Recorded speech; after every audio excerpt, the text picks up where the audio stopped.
Bienvenue sur cet atelier FreeCAD de réflexion modèle numéro 1. Nous allons travailler à partir d'une vidéo d'Ivan Oblak nommée modèle 154. Voici l'objet que nous allons réaliser de A à Z comme l'a fait Ivan. Mais regardons plutôt d'où vient l'idée. Alors dans ce document texte de FreeCAD, je l'ai créé à partir d'outils ajouter un document texte. J'ai ici copié l'adresse de la vidéo et nous allons nous rendre à cette adresse grâce à l'atelier web de FreeCAD. Rentrons d'abord dans une page web, donc ici c'est la page par défaut et allons à l'adresse que j'ai sauvegardée. Donc nous arrivons ici sur cette page, nous retrouvons la pièce ici, la pièce que Ivan nous a proposée dans sa vidéo. Alors il nous donne le plan et il l'a construit petit à petit jusqu'à obtenir l'objet final. Sur la chaîne d'Ivan, il nous fait plusieurs vidéos en utilisant plusieurs logiciels, FreeCAD, d'autres logiciels de construction, AutoCAD, SolidWorks, etc. L'objectif de cette vidéo, c'est de vous montrer une autre façon de réaliser la même pièce, et en regardant ces deux vidéos, vous pourrez vous faire un avis et voir ce qui vous convient le mieux. Nous allons fermer la page qui contient le texte et nous allons donc regarder et refaire toute cette pièce. Pour ce faire, nous avons aussi refait le plan, car le plan proposé par Ivan donnait des cotes mais disposé de façon très bizarre. Alors cet objet est constitué grosso modo de trois parties: la partie à gauche, la partie qui monte, la partie à droite, et ce sera notre plan de bataille pour la réalisation de cette pièce, sachant que certaines dimensions d'une partie se retrouvent dans l'autre partie et chaque partie est trouée. Nous allons donc travailler essentiellement dans l'atelier Part Design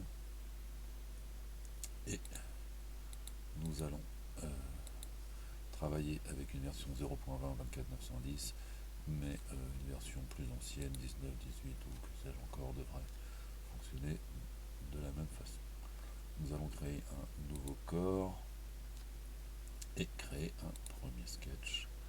Alors nous allons travailler essentiellement dans le plan XY pour notre plan de base, et ensuite nous fabriquerons le reste des parties dans d'autres plans.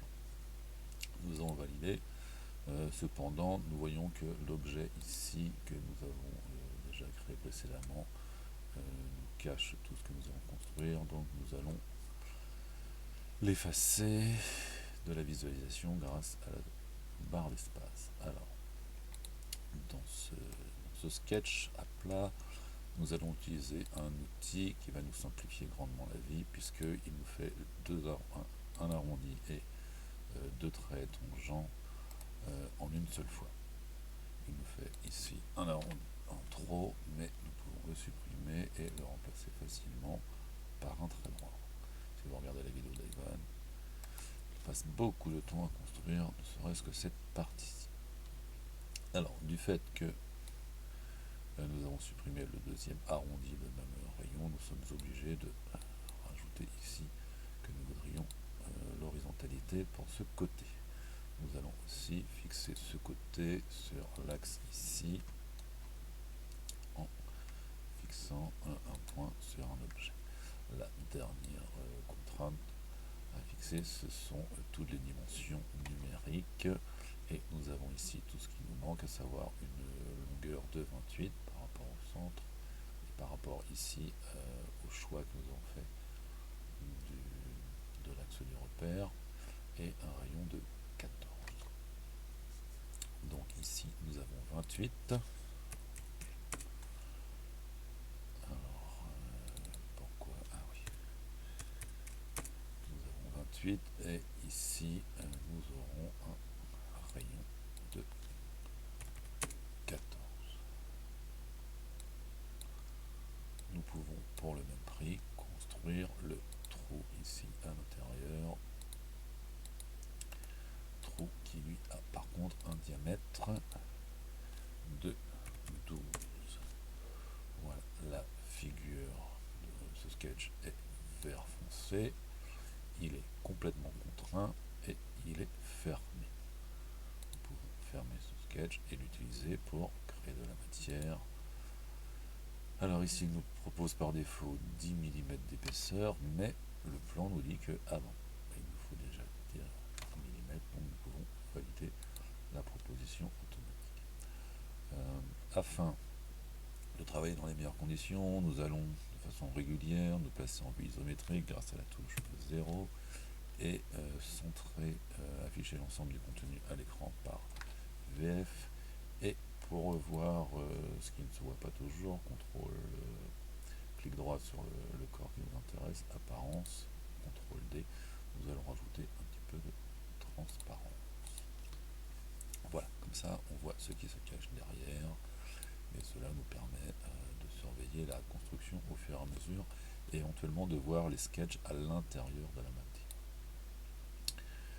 Voilà, nous avons fait cette partie-ci, nous avons fait cette partie-ci, nous avons fait cette partie-ci. Nous allons maintenant monter à la verticale en utilisant, semble-t-il, le même outil que précédemment. Alors pour ce coup-ci, nous allons nous placer dans un autre plan.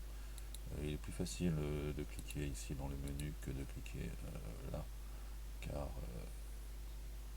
c'est pas toujours facile de l'attraper, alors que là, voilà, donc nous allons nous placer dans le plan YZ. Nous allons réutiliser le même outil en cliquant directement sur l'axe vertical. Nous allons de la même façon supprimer le côté arrondi, le deuxième côté arrondi qui ne nous intéresse pas, et fermer ce côté-ci. Nous allons ici rajouter la contrainte de verticalité V, et nous allons signaler que ce point-ci, il serait bien qu'il soit sur cet axe. Il nous reste maintenant, après les contraintes géométriques, à fixer les contraintes de dimension. Ce rayon-ci, en fait, sera le même que le rayon à la base, et il serait mieux de ne pas avoir à le saisir, mais plutôt à le récupérer. Alors la difficulté est de l'attraper puisque nous avons un trait derrière, ce qui fait que nous allons déplacer notre trait pour pouvoir attraper par derrière. Nous l'aurions fait dans l'autre sens, nous aurions été plus mal. Alors nous recommençons ce point sur ce côté par contrainte, et ce que je viens de faire n'est pas utile parce que je vais surtout faire coïncider ces deux points, et pour le même prix il me l'aurait mis sur l'axe. Du fait du centre, ces deux points en bas sont symétrisés automatiquement. Si nous regardons maintenant les dimensions, nous voyons que la hauteur est de 74 du point le plus bas jusqu'au centre de l'arrondi. Donc nous allons sélectionner le côté de gauche et fixer une dimension verticale de 74. Donc ici toute la forme est fixée, contrainte et fermée. Nous pourrions sortir, mais nous allons faire ici la rainure, le trou oblong, grâce à l'outil du même nom. Alors pour une hauteur de 20, fixée sur le même centre que la forme extérieure, et d'un diamètre de 12. Donc l'outil rainure. Voilà. Alors tout à l'heure nous avons choisi le côté de gauche pour mettre la cote de 74. Ici nous allons la choisir le côté de droite pour mettre 20. Et constatons que les cotes verticales se mettent à gauche, ce qui fait que ici cette cote est à l'intérieur de l'objet et nous sommes quelque part, on conseillera de la sortir à l'extérieur de l'objet. Donc il est toujours mieux de les mettre plutôt sur les arêtes de gauche, puisque comme ça la cote se met directement vers l'extérieur. De la même façon, elle se met vers le haut pour les cotes horizontales, et donc c'est mieux de sélectionner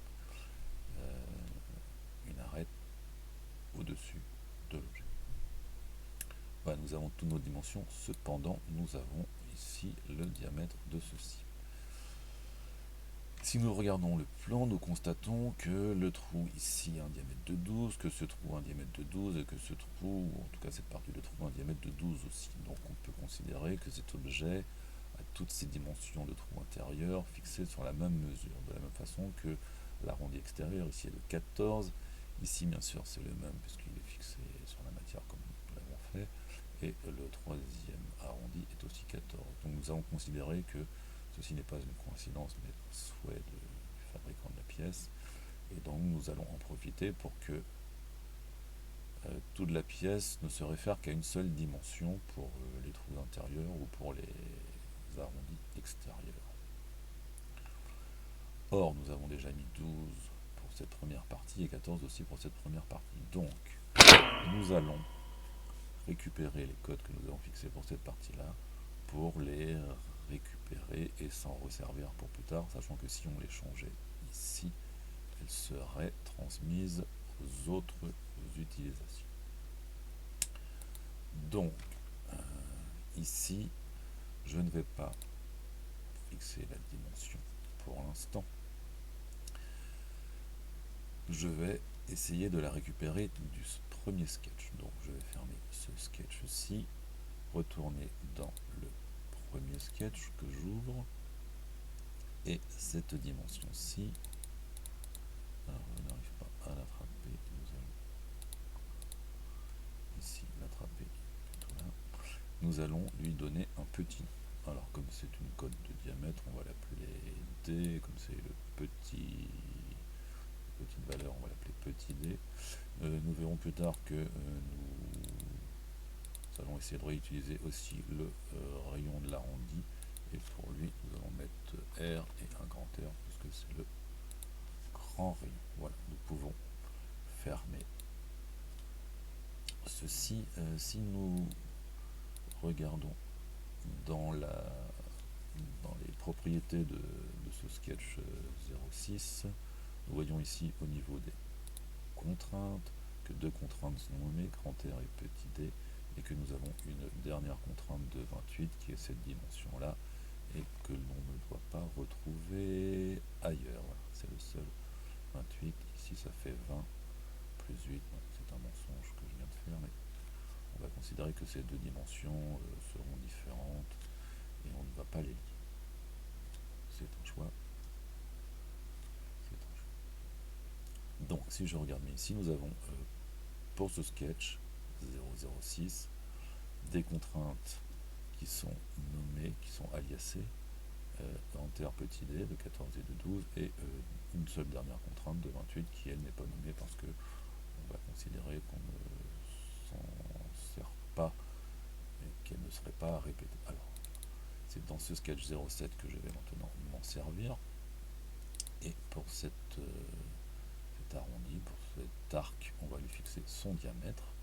Alors ici il est de 14 parce que j'ai fait ma rainure de cette forme-ci, mais pour lui faire se lier à l'alias, à la valeur déjà saisie dans le premier sketch, nous allons rentrer dans l'expression. Alors ici, soit on utilise le petit rond bleu en cliquant dessus, soit on appuie sur égal, et donc ici nous allons non pas rentrer une formule, non pas rentrer une valeur, qui serait ici la même que celle qu'on pourrait saisir directement. Non, nous allons rentrer une valeur que nous allons récupérer d'un sketch. Alors tout d'abord, nous devons lui expliquer que c'est une valeur qui sera stockée dans un sketch. Ici, il y a beaucoup de sketchs plus que je n'en ai créé parce que j'ai un body déjà. Je ne peux pas accéder à l'arbre. J'ai un premier body avec plusieurs sketchs. Donc ici, j'ai signalé tout à l'heure que c'était le sketch 006.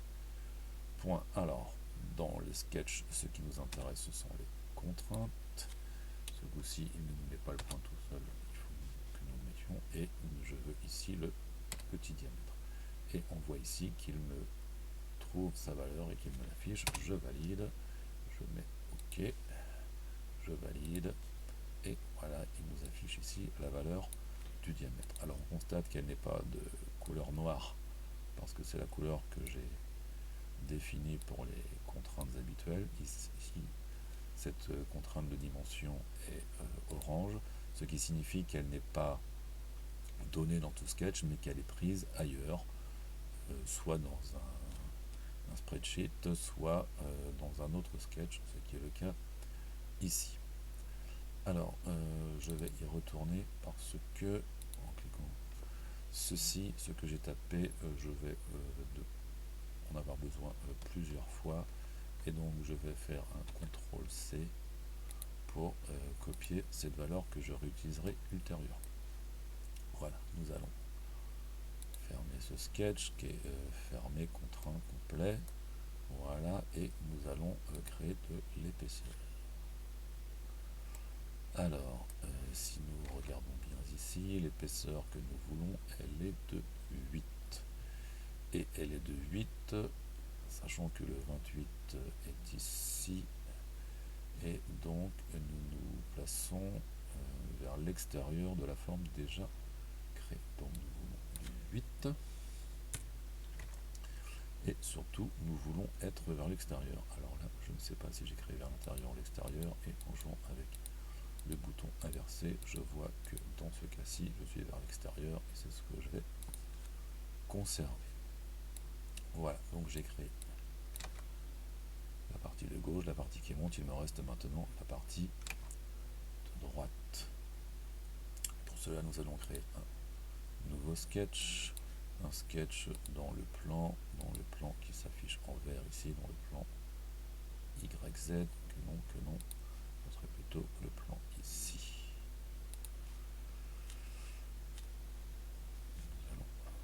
Zoomer, et ici, étant donné que le plan que nous utilisons coupe la matière, quand nous sommes face, la matière nous masque en partie l'axe, le point central, etc.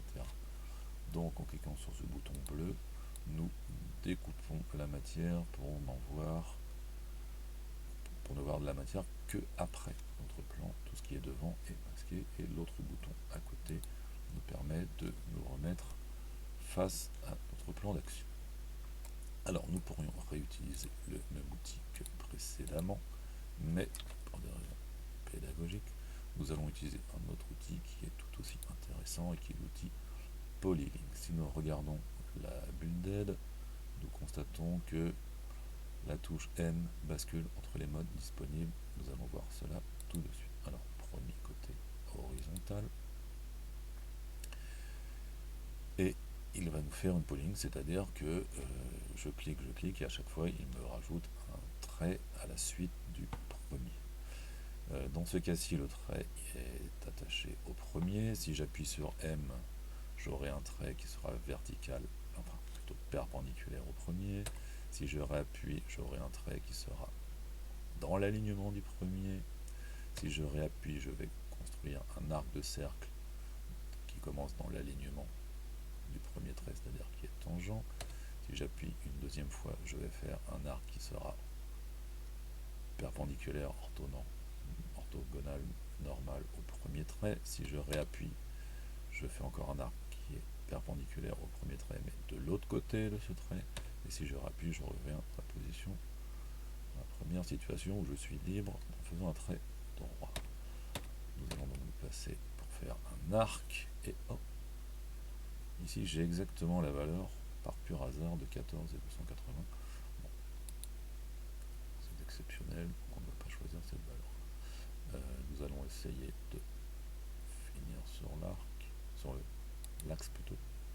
Je pense que c'est raté, mais nous avons plus de chances d'attraper ce point du sketch, point dont j'ai agrandi la taille dans les préférences de FreeCAD pour le sketch. Clic droit pour arrêter de tracer cette courbe, et un deuxième clic droit pour sortir de l'outil. Nous allons mettre une horizontalité pour ce côté-ci, et ici nous avons juste la hauteur et la longueur. Alors, ce rayon est le même rayon que partout, c'est-à-dire 14 ici, 14 là par construction et 14 ici par choix. Donc nous allons refaire 14 en utilisant une contrainte radiale, et nous allons réutiliser CTRL V, quelque chose que j'ai stocké précédemment et qui servait pour le diamètre. Pour ce faire, nous allons changer petit r en grand D. Il nous affiche ici 14, c'est exactement ce que l'on veut. Je valide, ok, ok, et de la même façon que tout à l'heure, il nous le met en orange. Je dois maintenant juste choisir la longueur ici, et sur mon plan, il est indiqué que du centre de l'arrondi jusqu'à la forme qui monte, j'ai 20.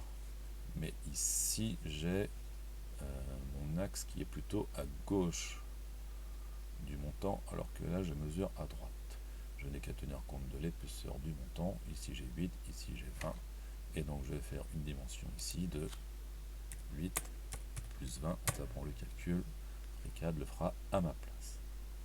Je peux fermer mon sketch et fermer contraint complet. Maintenant, il faut que je crée de la matière grâce à une extrusion. Et la dimension pour cette épaisseur n'est pas de 10 comme la valeur proposée, mais une valeur qui dépend du rayon ici de cet arrondi.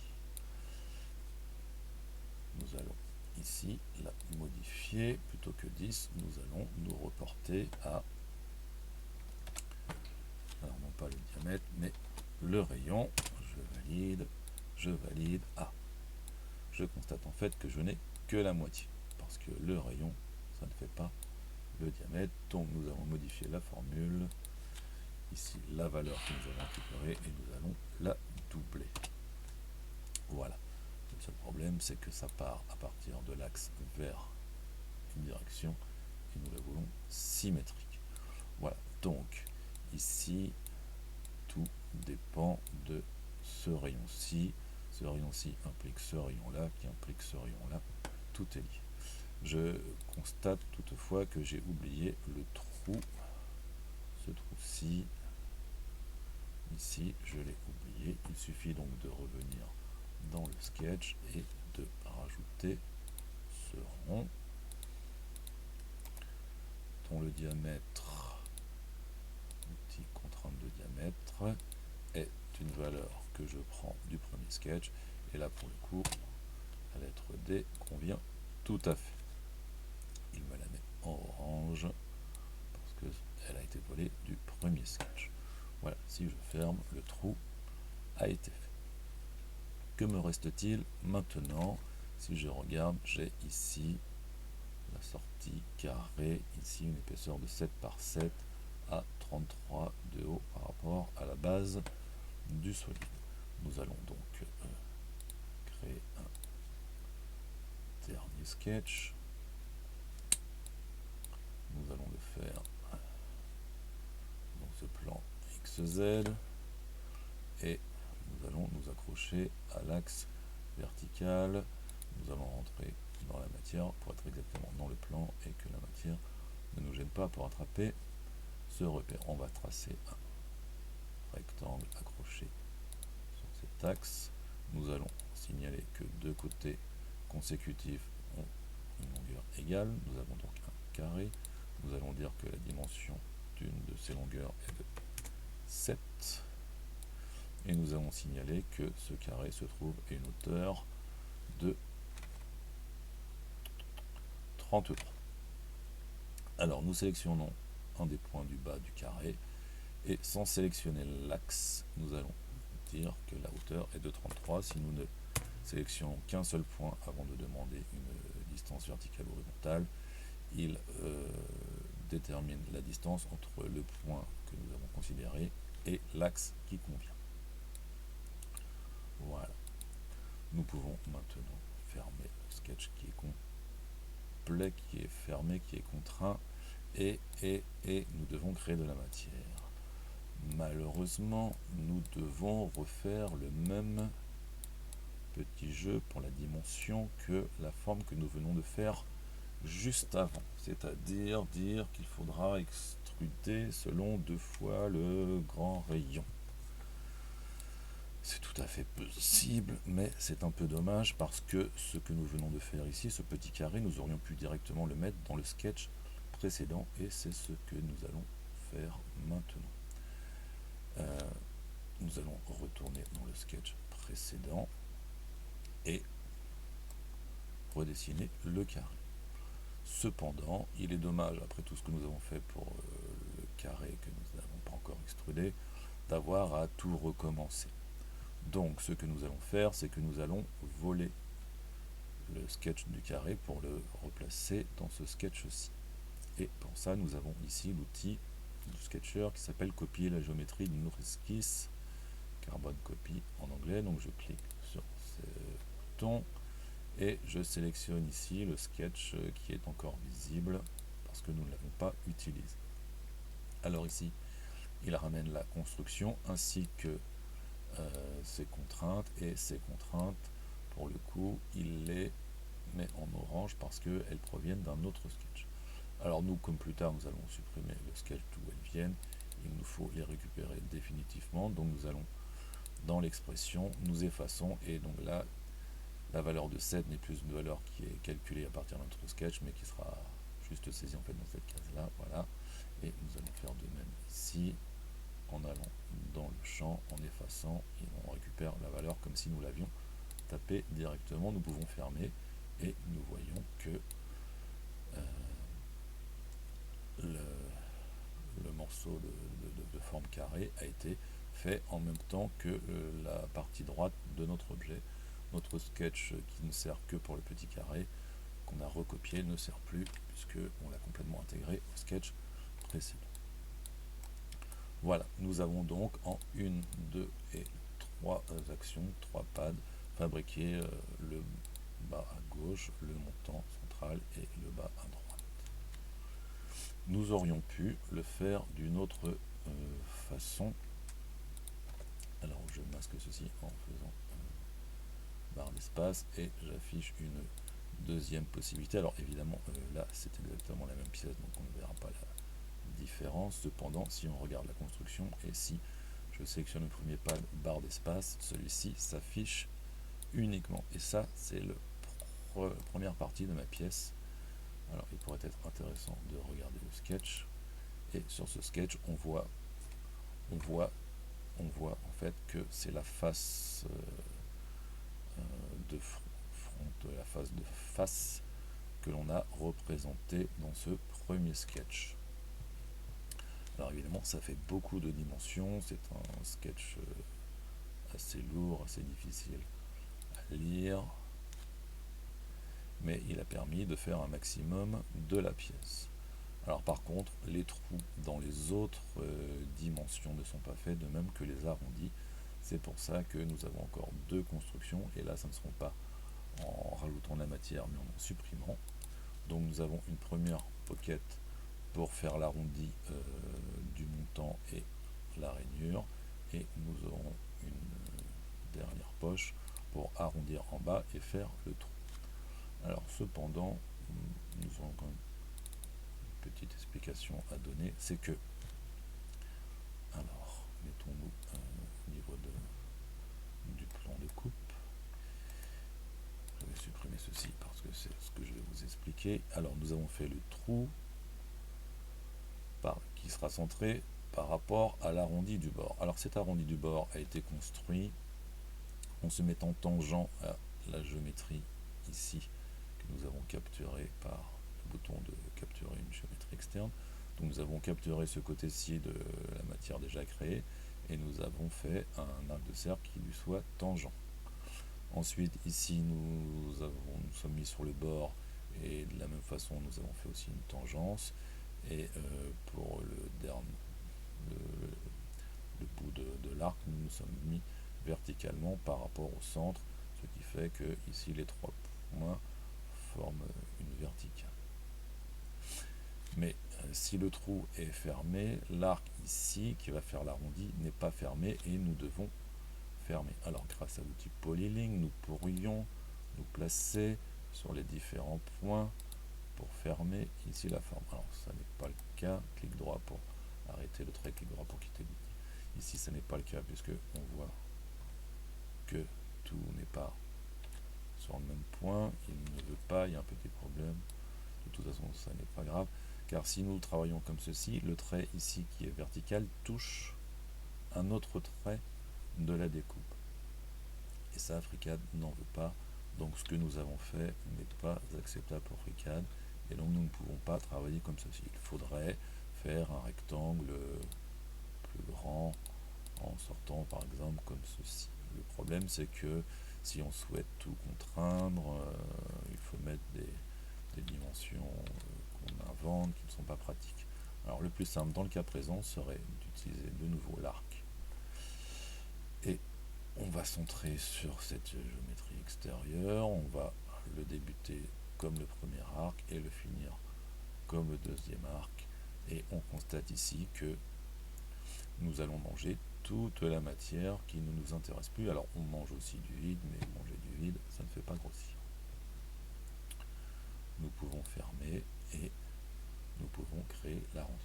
Alors évidemment, cette construction prend autant d'étapes, mais malheureusement, elle n'est pas intellectuellement satisfaisante parce que nous faisons des arrondis de façon un peu bizarre, et la façon de départ que j'ai utilisé correspond plus à un schéma de réflexion où on fait un bout de la pièce, ensuite un autre bout de la pièce qui s'ajoute au premier, et ensuite un troisième bout de la pièce.